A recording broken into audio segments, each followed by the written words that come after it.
gördüğünüz kaza yapacağız. Bunu ben tığla yaptım. Şöyle yakasında görüyorsunuz. Verdiğim sayıları kullandığınız ip ve tığın boyutlarına göre şekillendirebilirsiniz. Gerçekten bu da yeni başlayanların yapabileceği çok kolay ve şık görünümlü bir kazak oldu. Lafı uzatmadan hemen videomun yapılışına geçiyorum. Evet arkadaşlar, ben bunu daha önceden örmüştüm. Bu ördüğüm modelin, yani bu tek yüzü, bundan 2 tane aynısından öreceğiz.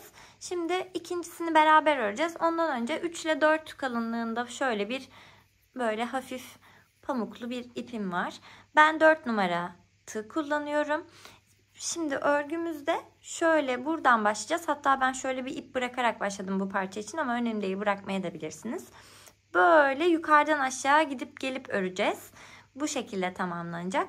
Şimdi ben buradan başlıyorum. Burada zincir çekeceğim. Hiç bilmeyen arkadaşlar için şöyle çevirdim. Tığıma aldım ipimi, içinden geçiriyorum ve devamında şöyle bir doladım, içinden geçirdim. Bundan, yani bu zincirimden toplam 97 tane zincir çekiyorum arkadaşlar. Burada önemli olan tek sayı zincir çekmeniz. Daha fazla ya da daha az, yani bu bel uzunluğunu istediğiniz kadar yapabilirsiniz. Şimdi 97 zincirimi çekip hemen geliyorum. Evet arkadaşlar, 97 tane zincirimi çektim.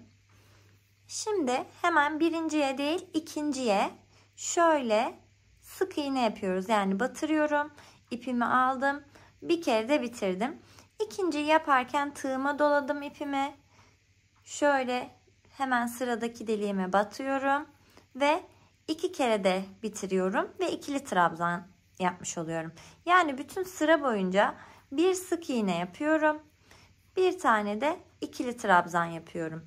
Böyle sıra sonuna kadar geliyoruz. Sıra sonunda sıra sonunda şöyle bir şey yapacağız.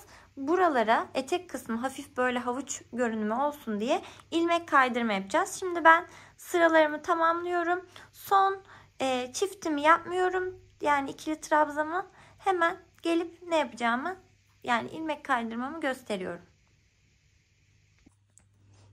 Bakın ortasına battım.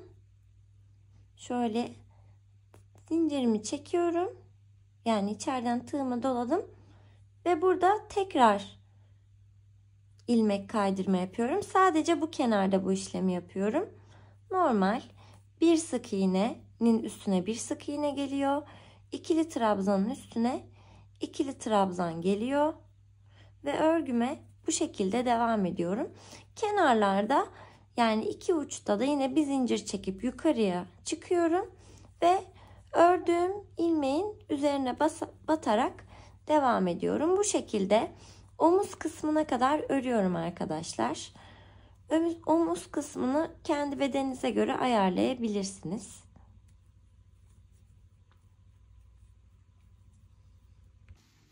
İkili trabzanını da yaptım. Şimdi buradan 8 tane oldu. Bakın sırada bu var. Normal örgüme devam ediyormuşum gibi yine sık iğnem, ikili trabzanım, sık iğnem şeklinde boyun kısmını devam ettirerek örmüş olacağım. Yine böyle aşağı yukarı gidişler gelişler yapıyorum. Evet arkadaşlar, bakın boyun kısmını da ördüm.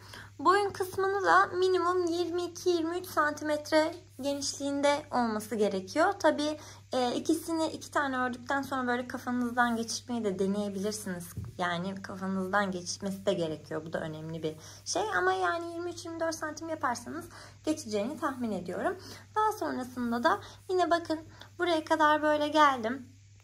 Bu çizgiden de takip edebilirsiniz. Buradan ilmek de sayabilirsiniz geleceğiniz yeri. Burada boyun kısmını aynı açıklıkta bırakıyorum. Ve yine örgümü arkasına çeviriyorum. Bir zincir çekerek yukarıya battım. Ve normal yine sık iğne ve ikili trabzan örgüme devam ediyorum. Bu arada her sırada şu etek uçlarında ilmek kaydırarak yapmayı unutmayın. Bu çok önemli. Yapmazsanız eğer örgünüz bozulur. Bu şekilde burayı da böyle ördükten sonra bu parçamı da bitirmiş olacağım. Evet arkadaşlar, bakın iki parçadan da, yani parçalarımdan 2 tane yaptım. Şöyle üst üste. Şimdi son 20 ipimi koparmadım.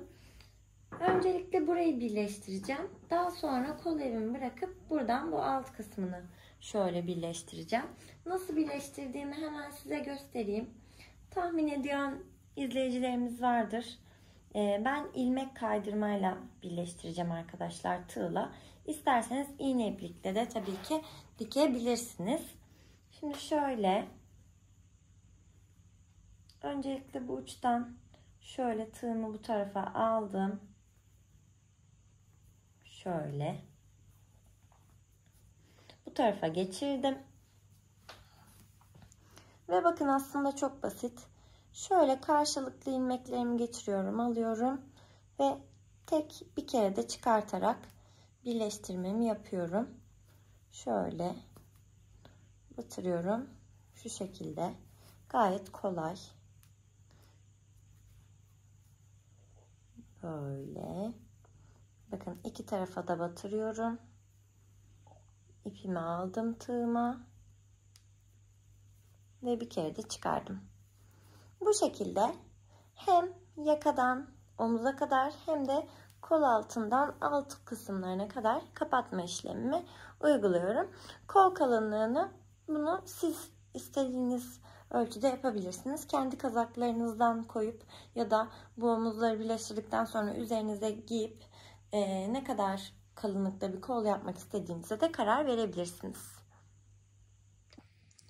Birleştirme işlemini yaptıktan sonra bu şekilde gözüküyor kazağım. Şimdi arkadaşlar bakın ben böyle bir kol evi bıraktım. Siz tabi buradaki birleştirme sırasını istediğiniz kadar yapabilirsiniz.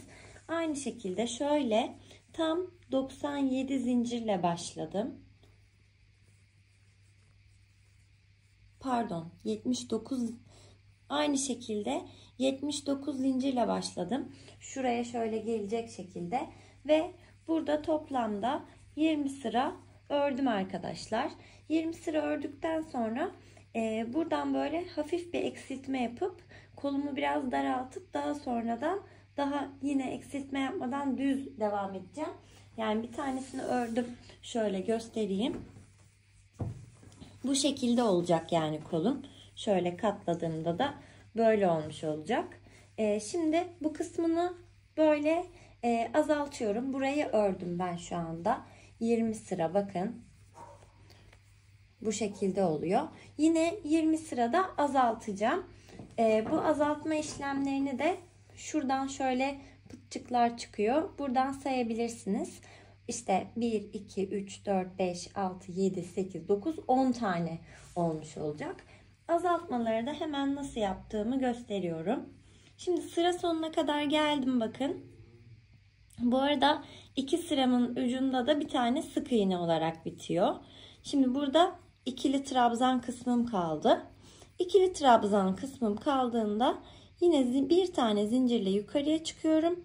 Hemen bir tane burayı atlıyorum. Sık iğne şeklinde devam ediyorum ilk sırada. Yine bir sık iğne, bir tane ikili trabzan yapıyorum biliyorsunuz örgümde.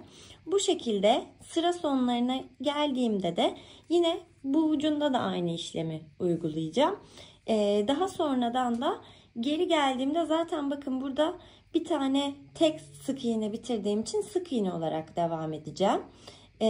Yani ve bu işlemi tekrarlayacağım sırayla. Azaltmış oluyorum. 10 sıra yine 10 tane yani kesmiş oluyorum.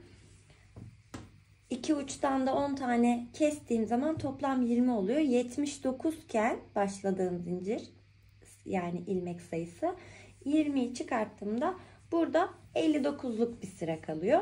Bunu da kol uzunluğunuza göre eksiltme yapmadan devam ettiğimde bu kolu da örmüş oluyorum.